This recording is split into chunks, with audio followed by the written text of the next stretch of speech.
Ligue des consommateurs du Togo, nous avons estimé que la mise en place de l'assurance maladie universelle est une bonne chose.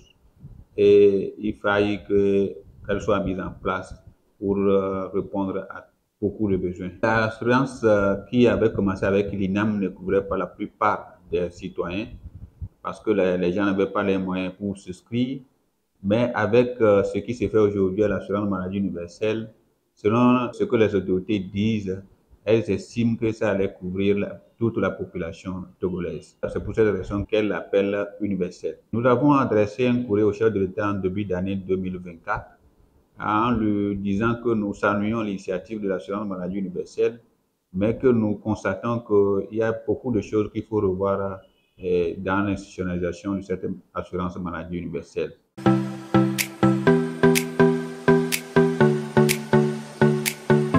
Oui, nous avons constaté que beaucoup de citoyens, beaucoup de fonctionnaires, beaucoup d'employés et beaucoup d'employeurs d'ailleurs même ont commencé à gesticuler, ont commencé à nous interpeller. D'abord sur le taux trop élevé du prélèvement qui est fait, même si la loi a fait des répartitions de ventilation par acteur, c'est-à-dire par employé et par employeur, c'est un taux que les gens n'arrivent pas à supporter. Ensuite, nous avons constaté également que les termes de la mise en œuvre de l'assurance maladie et l'opacité ou bien le cafouillage qui entoure aujourd'hui son début n'inspirent pas confiance à la plupart des employés et des citoyens togolais que nous défendons. Le taux étant de 10%, nous, dans nos investigations, on a constaté qu'ailleurs, ce n'est pas un taux qu'on a fixé parce que ce sont des prélèvements forfaitaires. Par exemple, en Côte d'Ivoire, c'est 1000 francs et 500 francs par acteur, c'est-à-dire l'employeur paie 500 et l'employé paie 500. Donc, ce qui fait que eux, ils restent encore sur leur assurance privée à laquelle leur entreprise a fait une souscription pour leur compte. Et donc, au Togo, ce n'est pas le cas, mais nous estimons qu'il faut qu'on aille sur ce terrain-là.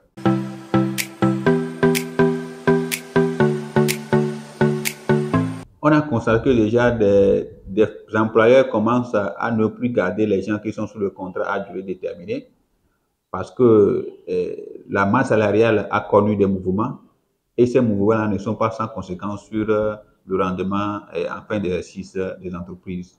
Et donc, il y a probablement la perte des emplois, il y a la problématique de la stabilité des emplois qui est mise en cause et le fait que les gens n'arrivent plus à joindre les bouts, c'est-à-dire les prélèvements de 5% par employé d'un SMIC et également de la contribution par employé qui était de 4%, vous constaterez que sur 52 500 par exemple, la personne ne pourra percevoir que 47 775. Maintenant, sur ces prélèvements, les gens sont dans les difficultés de pouvoir joindre les deux bouts. Je voudrais faire une estimation, par exemple, d'une masse salariale d'une entreprise qui est de 15 millions et qu'à la fin, les prélèvements dus à l'assurance maladie universelle tournent autour de 12 millions. Ça veut dire que 12 millions de charges supplémentaires mensuelles, et ce n'est pas petit. Et donc, ça veut dire que les 12 millions peuvent servir à autre chose et à faire des investissements au sein de ces entreprises. Et donc, ce qui a fait que ces entreprises-là, de pareilles entreprises-là, ont déjà commencé à appliquer des méthodes douces de licenciement de leurs employés. Et donc, ce n'est pas bien. On ne peut pas aussi les contraindre à garder les employés parce que ce sont des investisseurs. Et donc, un capitaliste, ce n'est pas de l'aumône qu'un capitaliste fait.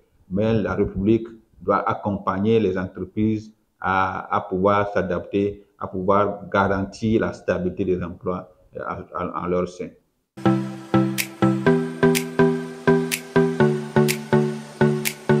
Eu égard à toutes ces observations, aux interpellations que nous avons, nous demandons au chef de l'État d'abord de suspendre la mise en œuvre de l'assurance maladie universelle pour le compte de l'année 2024, histoire de permettre à toutes les institutions désignées de pouvoir bien peaufiner les stratégies d'organisation et de mise en œuvre, de veiller de telle sorte qu'on ait un dialogue tripartite entre toutes les organisations syndicales et toutes les organisations à caractère social. Cela permettra d'aplanir les divergences et d'amener tout le monde à comprendre le bien fondé de l'assurance maladie universelle. De revoir le taux, parce que le taux est trop élevé, et au-delà du taux, il ne faut plus rendre ça obligatoire à tous les secteurs, parce que les secteurs dont l'assurance existe déjà, on ne devait plus les obliger à revenir sur l'assurance universelle, mais on devait les obliger éventuellement à contribuer à une solidarité d'assurance pour les autres qui peut être égale à 1000 francs, comme ça se fait dans d'autres pays de la sous-région. Et nous estimons également qu'avec cette suspension, le chef de l'État peut commanditer pour faire des études comparatives des pratiques de la sous-région et d'ailleurs, faire des études approfondies pour savoir l'impact sur la stabilité des emplois et également sur les mouvements salariaux au sein des entreprises. Parce que qu'on le veuille ou pas, même si on veut garantir la santé des citoyens, on voudrait également que les emplois soient garantis. Au cas contraire, les gens vont les renvoyer et ils seront à la maison et ils n'auront même pas la santé et ils n'auront même pas à quoi se nourrir et se vêtir.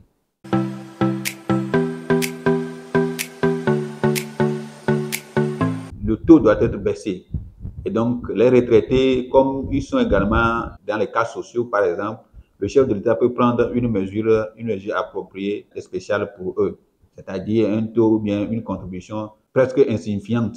Ça pourrait les aider et les encourager au lieu de les mettre au même pied d'égalité aujourd'hui en les demandant de faire la même contribution que nous. Le chef de l'État doit avoir un regard tourné vers les retraités et les pensionnaires.